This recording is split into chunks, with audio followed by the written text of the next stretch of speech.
Vielen Dank, Manfred. Vielen Dank, Hermann. Manfred, thank you very much, Hermann. We listened to Hermann's introduction, and there's only a few things left for me to say to initiate this process that we start now. I found it exciting when listening to the ambassador using the force or power of imagination when transforming our sector. And talking about imagination, I'd also like to encourage you to build on our imagination, even if those problems seem to be unsolvable at the moment, because we have so many different crises, the climate crisis, Ukraine crisis around us. But the good thing of a crisis is also that it's upon us to take one step ahead and find solutions, which is this wonderful power of our sector, the power of imagination. And maybe we dare to imagine this crisis to be something that can be solved to reach this goal of climate or carbon emission, zero carbon emissions.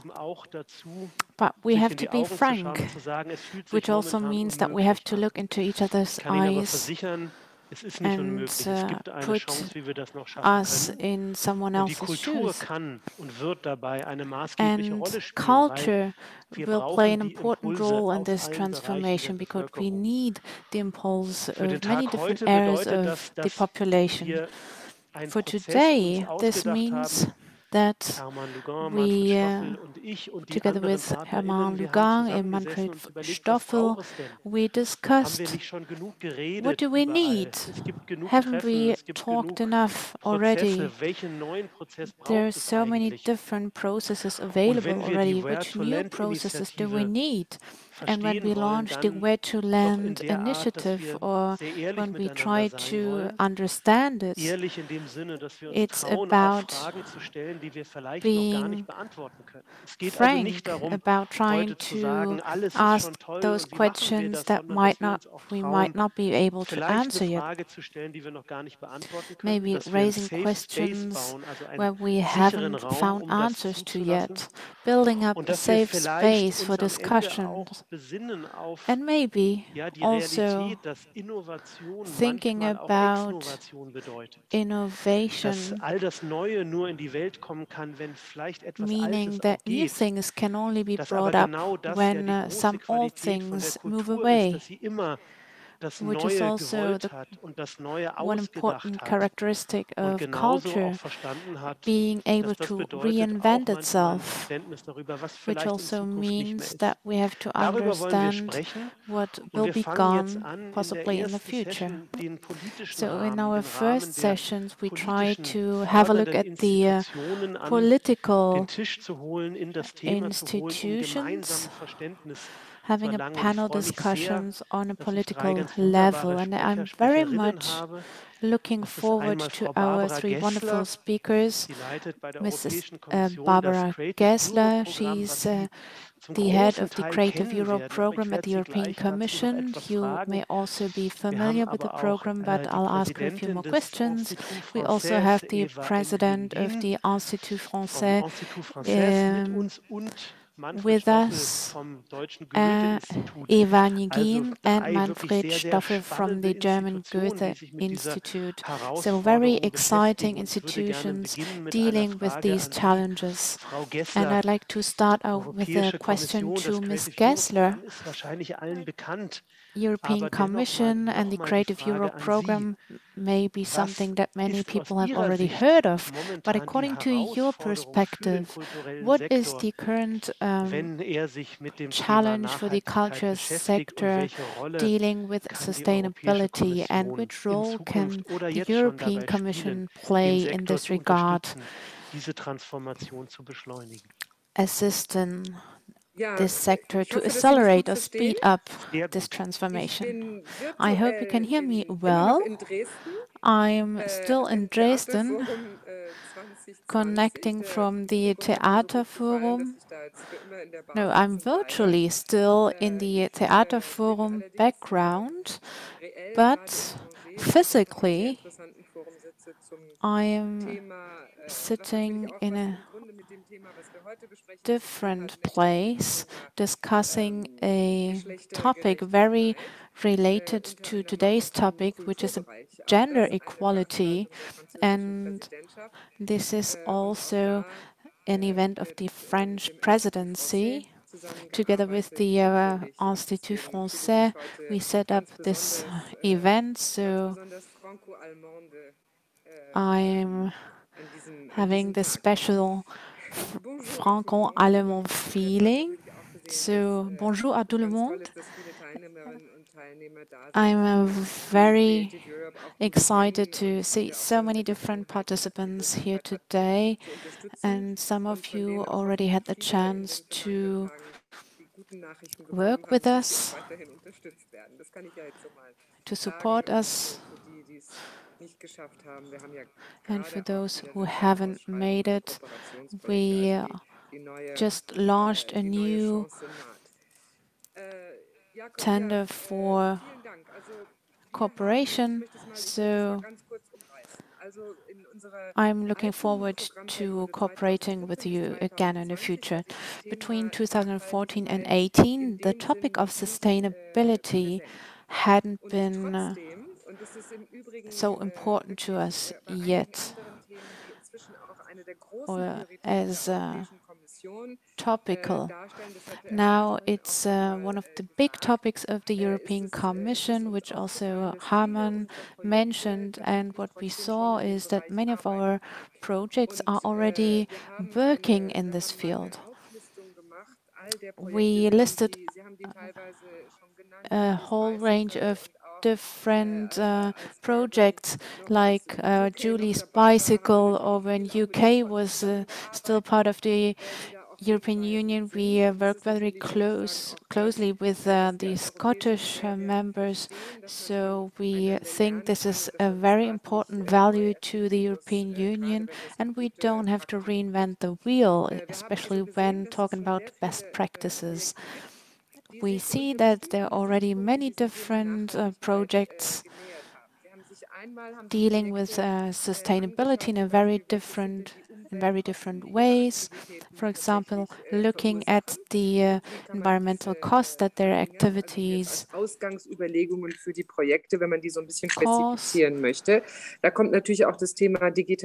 And also the topic of digitization, the circular economy model, which has already played an important role in some of the projects, and bringing up new business models. A second category of projects dealt with how to raise awareness through arts and culture regarding the loss of biodiversity and climate action, where we saw that we can really make a change with by culture and artistic activities, experimenting with such methods in order to raise awareness. And then we also had projects targeting the common public space, collaborating with different stakeholders from urban and rural areas and asking how it's possible to create a sustainable management of those public spaces, such as the civic participation or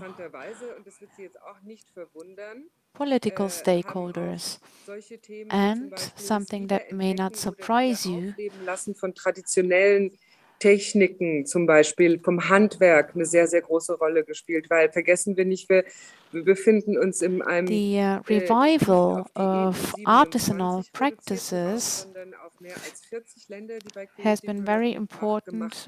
We work with nearly 40 different members in our network, so it's not only limited to the 27 European Union member states. And we have to ask ourselves how to create a revival of traditional technologies and go back to the roots, if you want to put it like this. And according to my own experience, this was a topic which was very important in some of the European regions. We also dealt with the question of raising awareness and creating new narratives.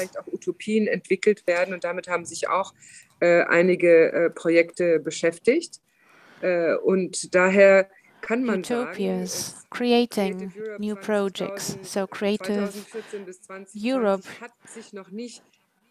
between 2014 and 2018 had not dealt with sustainability officially, but the sector did in fact do so. The area of performing arts is a sector receiving most of the funding right after the culture sector. So we funded many different projects in the sector, which is why this topic is especially important. We are talking about the future and what things look like today, but this is something I wanted to mention before diving into the discussion. Thank you very much. I think it was very interesting to hear that in this program it was not part of the tender as such, but the topic as such had already been relevant. What we are trying to find out here is whether sustainability is something that ja auch Herausforderungen, die damit verbunden sind. Ich würde aber erstmal eine Frage richten an die Präsidentin des Institut Français, Frau Eva Nguyen-Binh. or was rather came top down. So, Eva, I'm very delighted to have you here, the president of the Institut Français. Thank you very much to representing the Institut Français, because... Merci et bonjour à tous. Et puis un salut particulier pour toute l'équipe d'Allemagne et bien sûr notre ambassadrice de France en Allemagne. Juste pour rappeler, Jacob, que moi j'ai pris mes fonctions à la présidence de l'Institut Français Paris. Very much for the invitation today. I've been the president of the Institut Français since June last year, and what I realized is that there are many different initiatives of the Institut Français in Paris and Europe dealing with the topic of sustainability, about climate change, sustainable development. So, many of the initiatives were already put into place, and the willpower was there. A lot of content was produced, and when I became president of my institution, I thought we needed a strategy for all of the projects. I wanted to motivate all of our employees, and I had a look at the initiative, but I wanted this topic to gain momentum. Now, something that's different at our institution compared with Goethe-Institut, we work independently. We don't have hierarchies. Avec nous, quand nous allons vouloir emmener l'ensemble de nos partenaires avec nous, il va falloir faire preuve d'encore plus de conviction puisque nous ne pouvons pas all of our partners and with other institutes, we have to produce convincing initiatives, visible projects. C'est le fait que ce soit porté avec un vrai souhait d'avancer sur des résultats. One of our important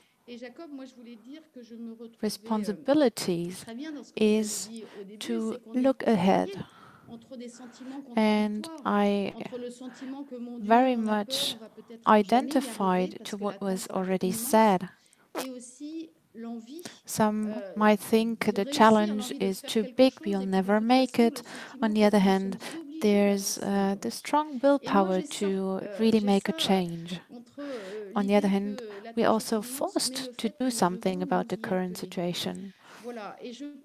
And between these thoughts, we can make it, and being scared of the challenge, we have to find something in between, which is what I wanted to talk about today. Et je voudrais avoir aujourd'hui un mot pour l'Ukraine, bien sûr. Aujourd'hui, on parle de guerre chez nos voisins. Donc, I just wanted to talk about Ukraine, and we're talking about war. This is our neighbors, and this is a priority for us now. And, you know, a few months ago, we were just talking about COVID, and in the future, the priority will be something else. So even though what we're talking about today is not, you know, the Ukrainian crisis that we're experiencing right now, we're dealing with something that is of utmost importance, because this is something that threatens our existence, climate change. So this is something that I will be spearheading, and I've presented this to the l'Institut Français. Aujourd'hui, il faut bouger.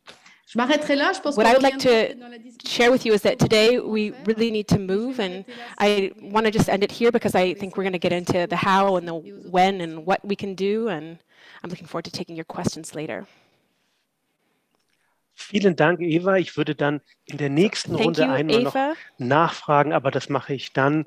The next round, I'll come back with some questions, but we're just going to make the rounds with all the speakers, and then we'll go into the discussions. So, Manfred Stoffl, I'd like to thank you very much for stepping in today. And in today's times, the importance of things is shifting really quickly, and I'd like to thank you for being here on behalf of Wolf Iro here today. So I'm going to ask the question to you that I was going to ask to Wolf. What is Goethe-Institut's position with respect to sustainability? We're interested in hearing this because we are challenged right now. As Ms. Gessler said, the role of culture is something that is being taken on by Goethe-Institut. But we have to take a look at operations as well. The core of your operations is traveling, bringing people together. Bringing people together to experience culture. So what is your approach to overcoming this challenge? Well, thank you, Hermann. I can really just emphasize everything that you have all said. We talked about this strategy and talked about sustainability, ecology 10, 15 years ago. It's been a main topic for us, but over the course of time, it hasn't necessarily been at the top of the agenda anymore. But now we are pushing it atop the agenda again and are taking it in our hands once again, and are hoping that we can complement today's debate with our contributions, of course. Vielleicht jetzt nicht, wie wir sonst tun würden, zum Beispiel Kunstschaffende auffordern können, Projekte zu entwickeln. We want to encourage people to conduct projects with respect to sustainability, ecological transitions. And we also asked ourselves the question as to whether or not we, as an organization, are sustainable. We noticed a lot of things when asking ourselves this question. We are an international institution. We have over 100 institutes in different countries, and we have a large set of requirements that we need to fulfill all the time. We're a language school in Germany. We're a mediator for culture in Germany as well. And what we do is we encourage people to move physically in Germany. Due to the pandemic, this approach was not something we could really pursue. Waren wir dieses Jahr dann fast wieder ein wenig überrascht, wie für das Jahr 2022 auf einmal zumindest in den Anträgen. But now, in 2022, we're surprised to see how much people are traveling once again. Menschen zukünftig noch so bewegen, wie wir das in der Vergangenheit. So now we're asking ourselves if we're able to bring people together for a short trip to Mexico, and how are we going to do that? Dazu zwingen, dass sie den preiswertesten Flug wählen und solche Dinge, also ganz konkrete Fragen, die wir uns da gestellt We have to ask ourselves what types of flights we're going to require people to take for these trips to Mexico, for example. We're going to have to make some major changes, it's true.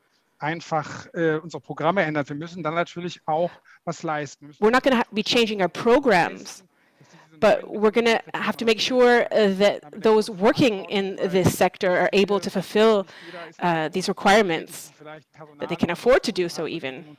Wir müssen auch an Einzelpersonen denken und die sogenannte We freie need to think Szene. about the individuals. Weiterhin sind wir natürlich aber auch ein Mittler, der in der kulturellen Bildung unterwegs ist. Und da sehen wir We're mediators in terms of cultural education. That's another role that we have. We try to promote the transformation process in the whole world. We are spearheading initiatives with respect to sustainability. We want to encourage young people to talk about this, to develop new ways of thinking, so that we can derive a new sustainable way of acting and working. That's what I would like to say. Well, thank you, Manfred. I'd like to then throw the ball back over to you and ask you the first question. So the core business of Goethe-Institut is something that you've already described. And now we'd like to think about whether or not we can be successful in taking the approach of doing less cultural work, but rather finding ways to do more cultural work, to come into more contact with others. I see the danger in this huge crisis that we get scared and we perhaps do less cultural work. Is it possible to do more, or is that something that's just completely crazy of me to suggest? Well, I don't think that we need to do less cultural work, but I think we need to do our work differently. We need to change the frameworks, the requirements for coming into contact with one another. We need to travel differently. We need to perhaps take longer trips. Within Europe, we'll perhaps be using completely different methods of transportation. We'll perhaps require theaters to produce in a sustainable way, to put forward their ecological footprints for their productions. There are lots of things that we could do, but I don't want to be somebody who sets barriers. I want to remove barriers so that we can make our way towards our goal. We should be asking ourselves, and what I'll be asking myself is what we can afford to do. And I wouldn't say that we're going to be doing less cultural work, but maybe cultural work a bit more slowly. We'll be asking ourselves what we can do more in the digital room and what things would make more sense to do live. There are a lot of things that work really well in this digital space. Nevertheless, there are certain things that you just really want to do in person, because these are, relationships that need to be fostered and fostered in person. So I wouldn't say that in the future we're going to be, forbidding people to travel. Of course not. But we'll be taking a closer look at how we're traveling and when and where we use different approaches. Ms. Gessler, I'd like to now ask you a question. As you described, it's about new narratives, new utopias. Manfred Stoffl said that Goethe-Institut sees itself as a sort of enabler. What could your role, therefore, be at Creative Europe in order to really get to the bottom of what could be new? We talked about the old way of generating programs, and I can talk about this in greater detail. For 21-27 program, we'll be focusing on the Green New Deal, and the requirements of this Green New Deal will be basically a framework that we'll be having to follow for all of our projects. So when people come to us wanting to work with us, we have to ask them what their behaviors are with respect to sustainability. We're not going to be giving people extra points if, you know, they take the bus to work or walk to work. We don't want to create uneven structures within Europe by doing so. Something that's more important to us is to promote equality. We notice that some partners prefer to meet in person. We also notice that some partners have no problem going into the digital world, but for others that would be, you know, giving up a part of their soul to have to meet online. Sagen wir jetzt mal spontan das internationale Theater in Amsterdam, die zugmäßig gut angebunden sind. So how can we tell people to work differently when the ways in which they're working are really working for them? These are things that we have to think about because we don't want to create inequalities in the sector either. I am on a forum right now for gender equality, and we're looking at the same thing there as well. We want to create synergies. We want to think about how we travel. If we travel longer, it's harder for women to travel, for example.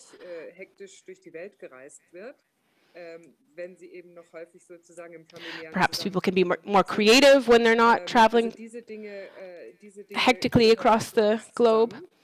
These are all things that we're taking a close look at. In order to create these utopias, we have decided to leave our program open. So Creative Europe is really trying to create incentives for people to think, but it's important to maintain equalities. Therefore, we hope that the mix of will from the bottom and the political directives from the top can somehow meet in the middle. And we'll think about where we can make sustainable steps where possible without sacrificing on projects where making such steps would lead to a lesser product, so to speak. We are in the process of setting up a study on this topic. Later, I can go into this in greater detail if you're interested, because it really shows us what is needed and what value we can be generating from the European institutions as well. Cooperation projects are important, platforms are important. These are chances for us to come into contact with each other, interact, share our opinions, and we would like to do more of this, of course. Just to clarify, this study has not been published. No. We started last year.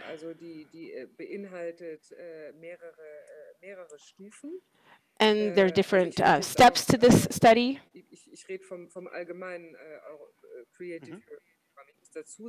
So I'm just talking about Creative Europe in general here. And what I just mentioned is pertaining to our cultural program. With respect to media, it's different with films and the audiovisual area. We have green project measures. In the film sector, there are very tangible, clearly defined packages in this regard that go very far. Eingestiegen auf dem höheren Niveau, weil es dann natürlich auch ganz konkret ganz hohe. And the European Union, has stepped up to a high level with respect to this. These are films that have high costs and have a high cost for the environment as well. So it's important, therefore, for the measures to be quite sustainable. We've also conducted mappings for the projects that we already have. There are a great number of projects that are underway in Europe right now. Ultimately, our goal is to have applicants and successful applicants is to provide them with a sort of guide as to how they can make their projects as green as possible. So there's possibilities or recommendations that we can get from the European Union. We also would like to create indicators in terms of how we can measure progress in this regard, or progress within a project. Interessante Frage, die auch der Manfred sich schon gestellt hat und sicherlich auch Eva. Eva and Manfred, you mentioned this very important point. We need standardized indicators or more of a unified approach in terms of how we can measure what needs to be achieved. So we're waiting for the results of this study. It won't take that long.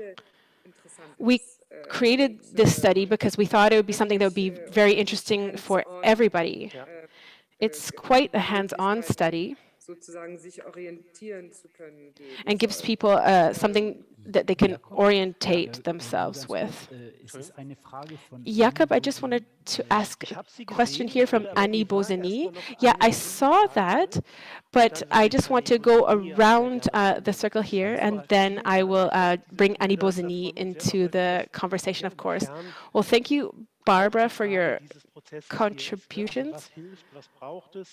So we need to think about what is helpful, what do we need, what is preventing us from reaching our goals. And now I'd like to ask the next question to Eva.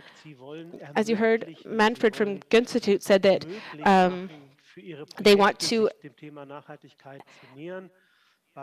enable sustainability within their projects.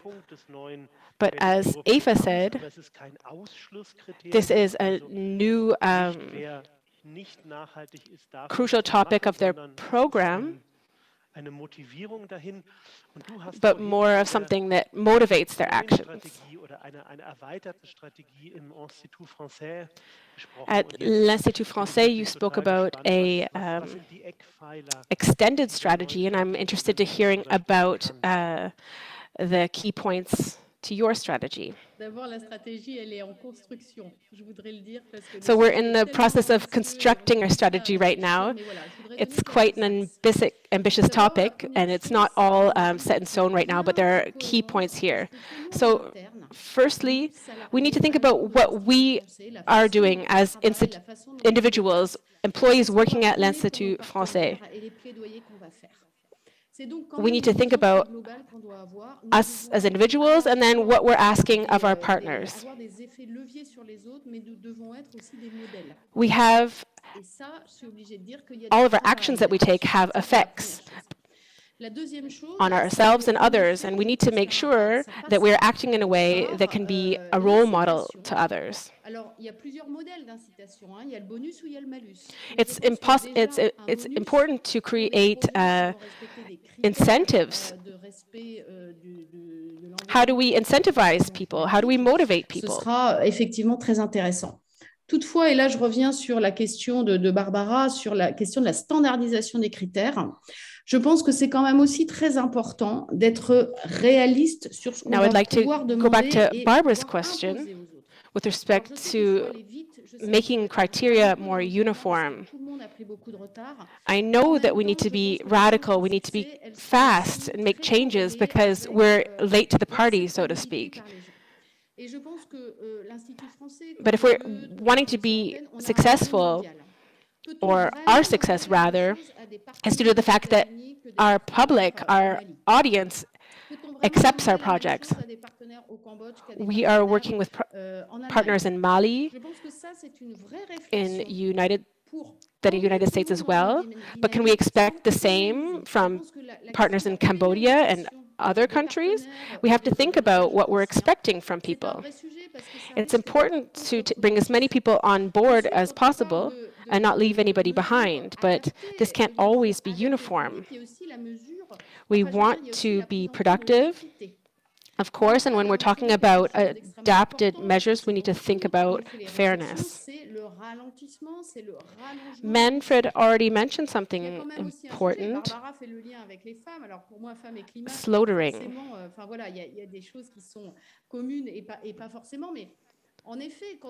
Barbara spoke about gender equality. This is something that we're not necessarily aware about, the details that she's taking a look at, but it's important for artists to be slower in their daily lives and more present with their family. This is something that's important for people to take a closer look at, how they can be slower.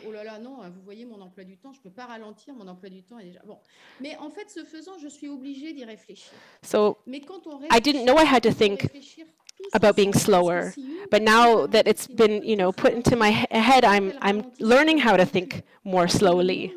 And this is something that we all need to do, not just me, but all of us, because if all of us are going more slowly, then our expectations that we have of the other person will also be the same expectations that we have for ourselves, that we don't expect people to be fast because the new normal will be going slow. Spécialiste changement climatique par rapport à tous ceux qui nous écoutent, mais il y a vraiment un vrai sujet. Et je pense qu'en plus, il y a une question. So slaughtering is a really interesting concept, and it is something that we want to take a closer look at. Nos missions qui sont à base de mobilité internationale, nos missions qui sont à base de contact avec les gens, et contact avec les gens, comme disent les jeunes, IRL, in real life. We have to be sustainable in our work. Virtual work brings up a whole lot of opportunities, but we are humans in the end. We want to perceive ourselves, we want to be on site, we want to watch what's going on. So one lesson we learned from the pandemic is that we have to find a balance between on and offline. In Munich, I talked to the Secretary General of the Goethe-Institut, and she said, we can't just travel around all the time. It may be important to meet in person once, but then for the upcoming sessions, we should move online. But then the question comes up, what about online pollution? And at some point we get stuck and we don't know how to move on. So we have to talk to a lot of different partners, but some may say, when our partners are already motivated, why do we have to talk to them?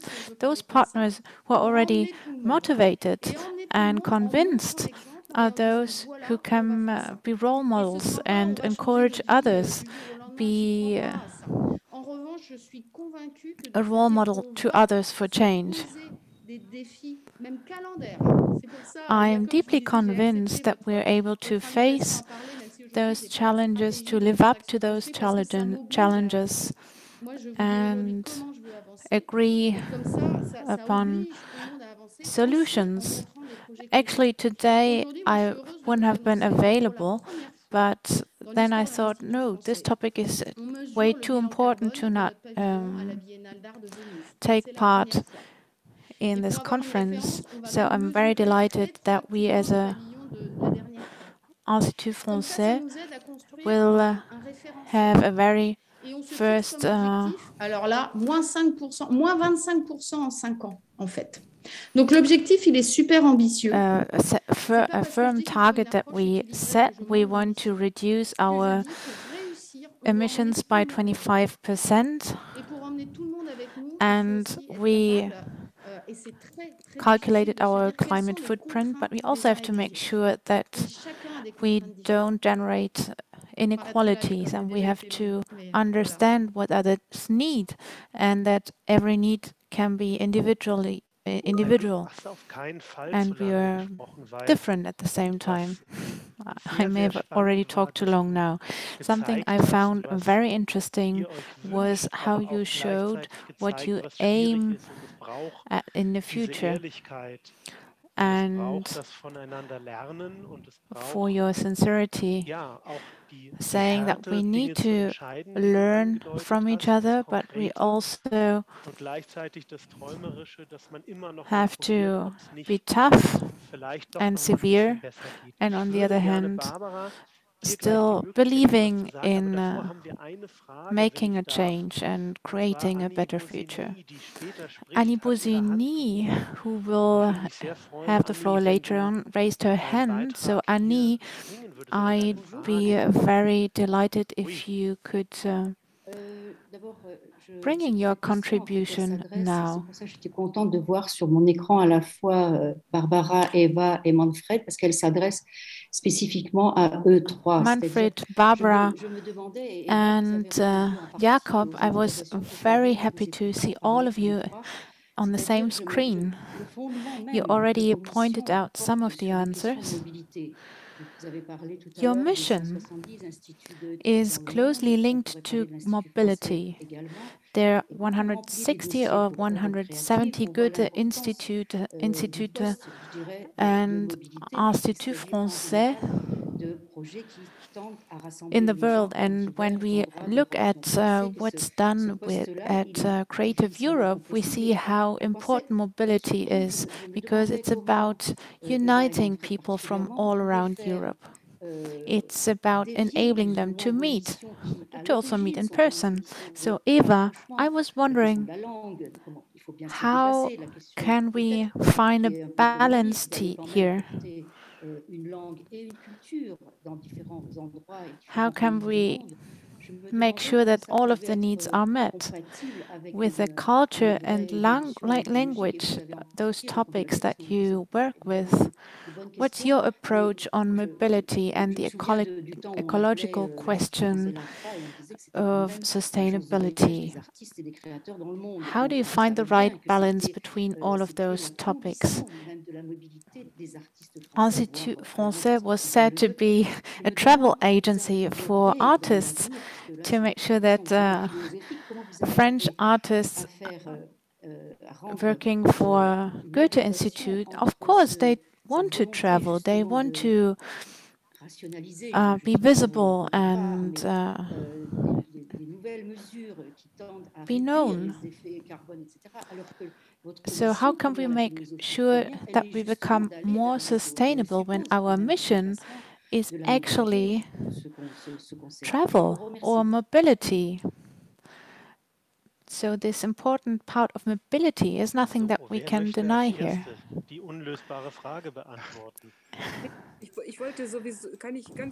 Would you like to answer this question, which seems very hard to be solved? May I just jump in for a second? I'm afraid we cannot hear you yet. Yes, we do. Sorry, my mistake. Let me just take up the question here. What you said, Annie, is just a topic that I've asked myself a whole lot of times. On a European level, mobility is essential. It's our DNA. Traveling, exchanging with other Europeans, with other countries, is part of our mission, which is also why our program Creative Europe exists. But also our bigger sister, as we call it, the Erasmus program. So how can we find a balance here? How can we manage those programs that are successful, that are working out well, and that are extremely useful for building the European identity? by promoting this exchange in Europe, but how can we make up, find a balance with mobility here? We've been asking ourselves this question since the beginning of the pandemic, when all of a sudden we weren't able to travel any longer.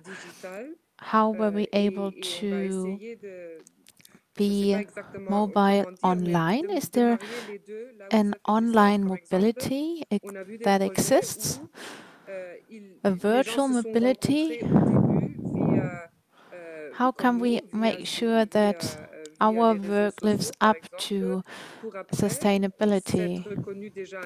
We started using a lot of online networks, social networks, and we only met in person when it was really necessary. Maybe we don't necessarily have to travel all the time. Maybe when you got to know Johannes in Munich, you wanted to get to know him. That makes sense, but maybe the following sessions could be carried out online. Of course, we know that virtual sessions are not able to replace meetings in person, but we also tried to become more sustainable here in Brussels. We tried to travel less, so we experience some cuts on our travel budget, but sometimes it's really necessary to see the projects on site, in person, otherwise we don't really know what's going on. Maybe we should also talk about our common project between Goethe-Institut and Institut Français. Mobility is at the heart of this project. In this project, we aim at collaborating with artists from the cultural sector,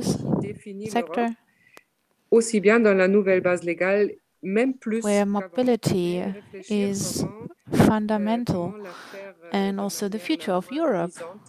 On the other hand, we have to rethink how this mobility can still exist and how we can adapt it. Excuse me, maybe to ask this question in a more precise way. It's not about traveling or not traveling. It's about improving the way we travel, or looking at whether choosing an airplane or a train. For sure, there's always the option of traveling differently. In Europe, for example, we can travel anywhere by train, or let's say nearly everywhere, at least on continental Europe. Du voyage, c'est-à-dire qu'effectivement, ça suppose de prendre en compte ce temps de voyage. Of course, this means that it takes us longer to get from one point to another, to spend more time traveling. I'll hand over to Manfred in a second. I'm sorry, I just wanted to throw in this question. Can we change the way we travel?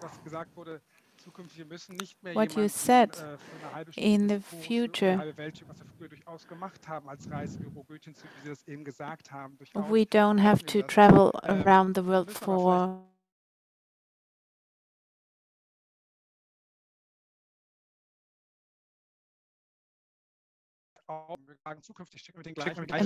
but we might use the same budgets, the same funding that travels to a certain place and stays longer than 3 days and works there for a longer period of time. But we as funding partners, we also have to put ourselves in the shoes of artists. They have to be able to make a living from what they do. We have to make sure that they're able to make a living from a project in the long run and not only in the short term.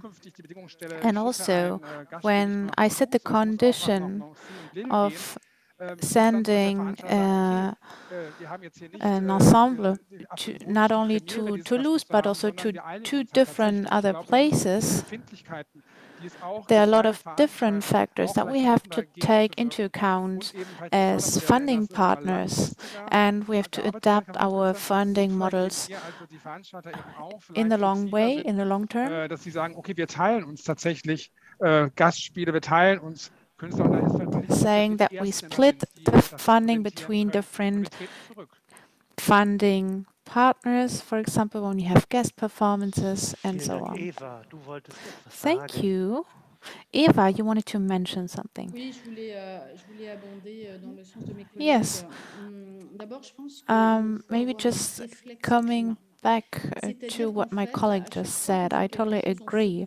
We have to develop some sort of climate responsibility. Anytime we make a decision, we have to ask ourselves, can we do it differently?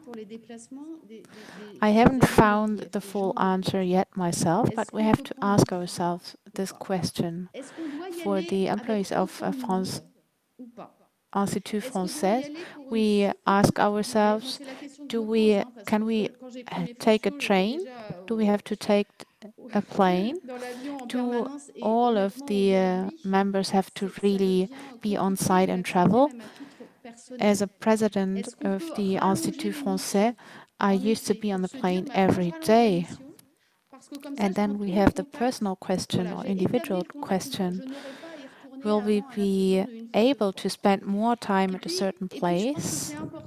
Let's say we do one journey, being able to meet all of the persons that I need to meet instead of traveling several times. Is this possible? It's also a question of the tools that we are provided with. These calculators, it's very interesting and a great motivation to see how much is already improving and changing at the moment, and to see that we do have an impact in making decisions. We at the Institut Français made the decision, or we decided to not fund any artists any longer who only do one single event. We rather want to fund or promote several events in the same regions, cooperation,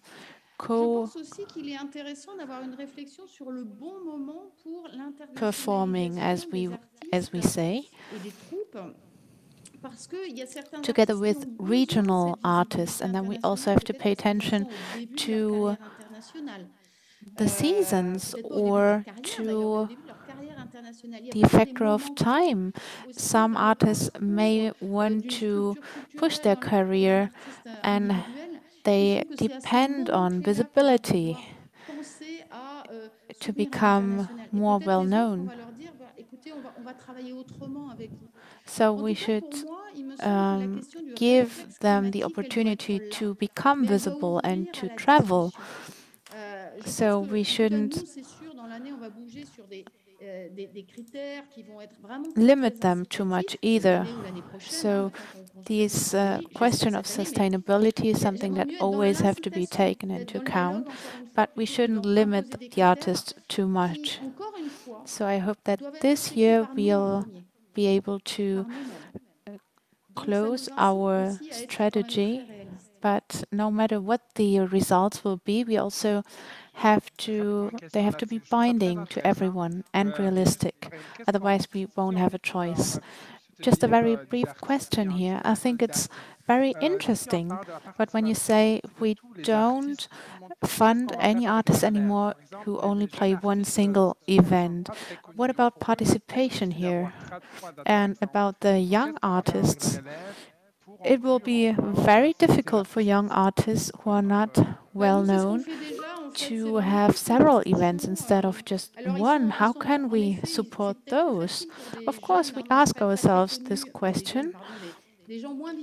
Of course, it's more difficult for young artists, for those who are not so famous yet, to only have one single event, but they could also have one event in one country and another event in a different country.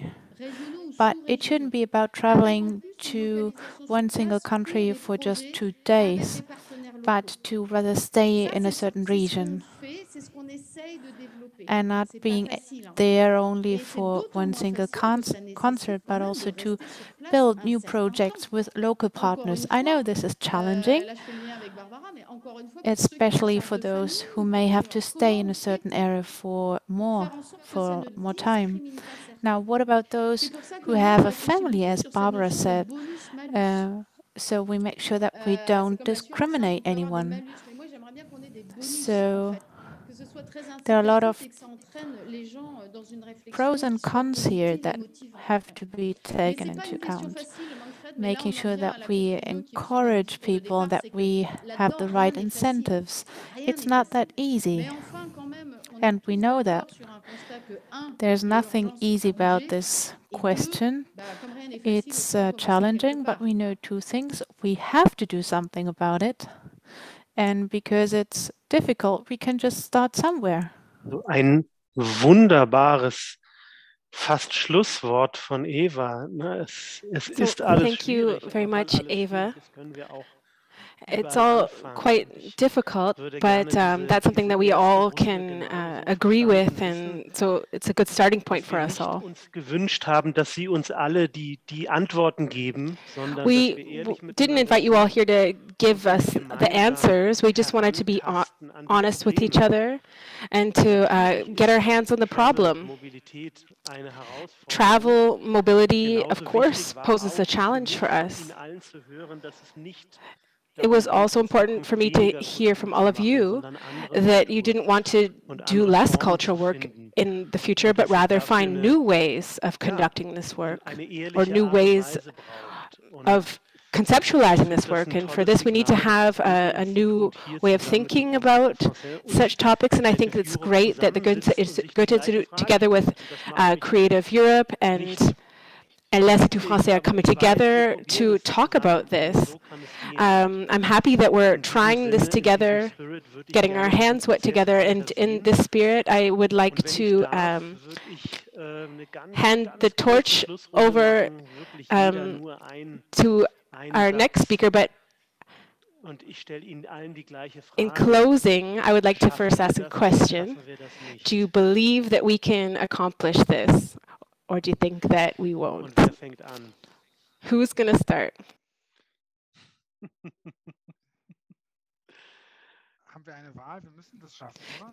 Do we have a choice? We have to. We have to do this. We have to do this.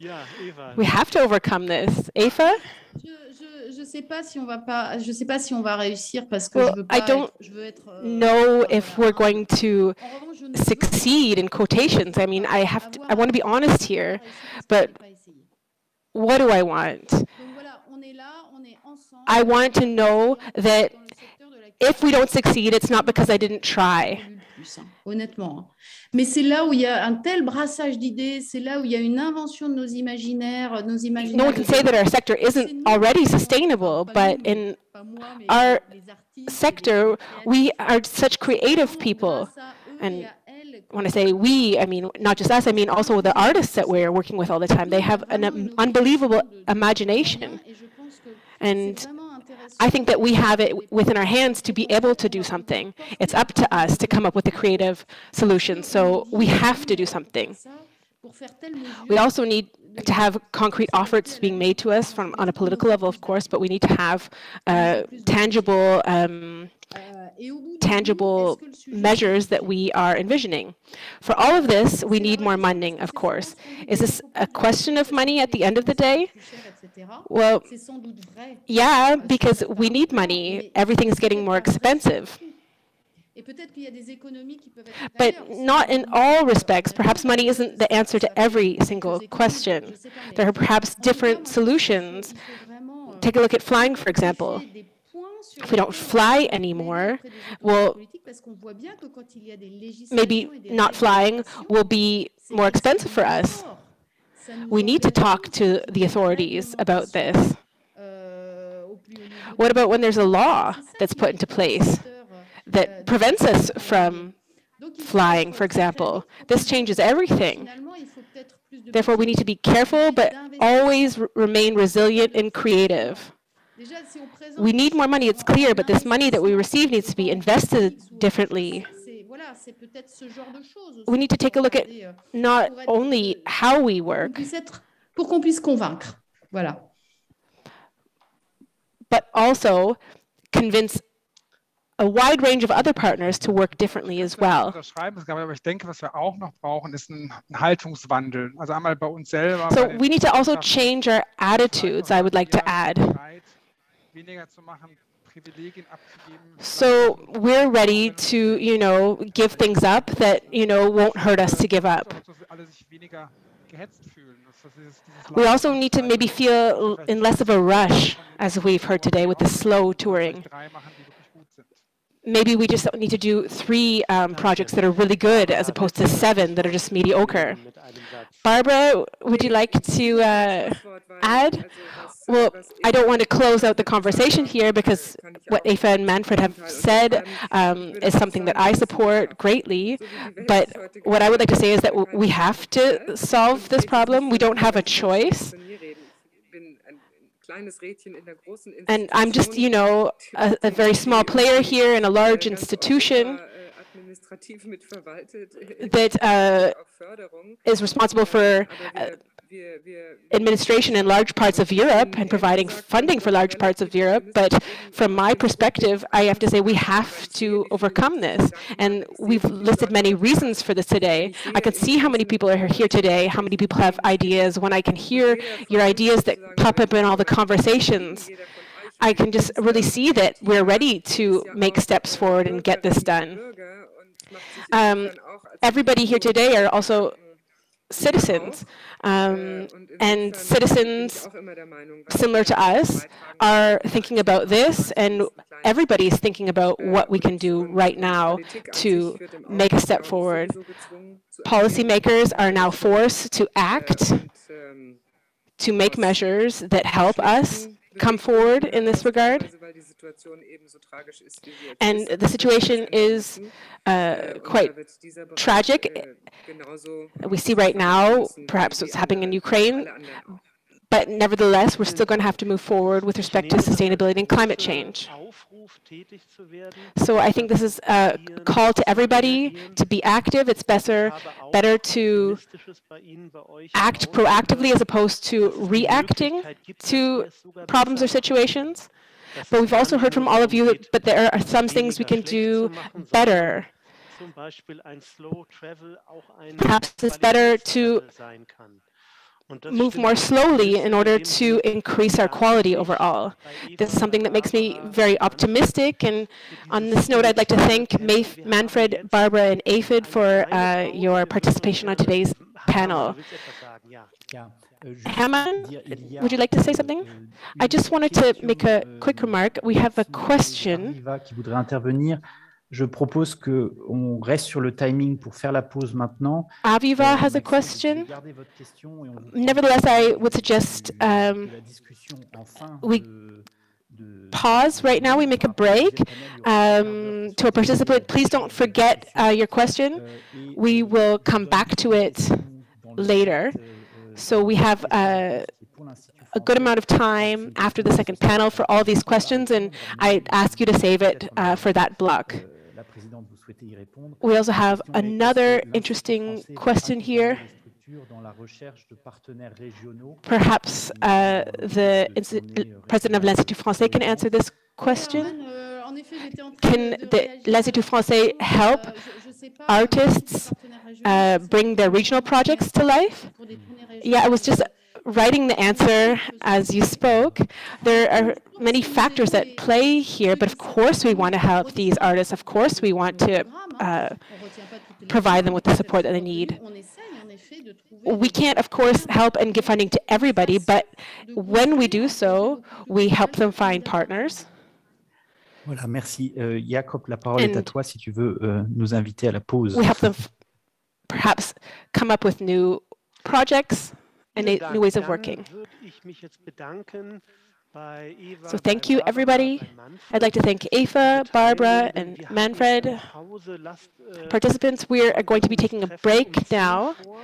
We'll meet again at 10 to 4, so we have about 10 minutes for our break. I'd like to thank you once again. I think it's really amazing that we are working together with the Goethe-Institut, with l'Institut Français, and we are really hoping that this turns into a real European initiative. Barbara Gessler, I'd like to thank you for your excellent work at the Commission. See you soon. 10 Minuten.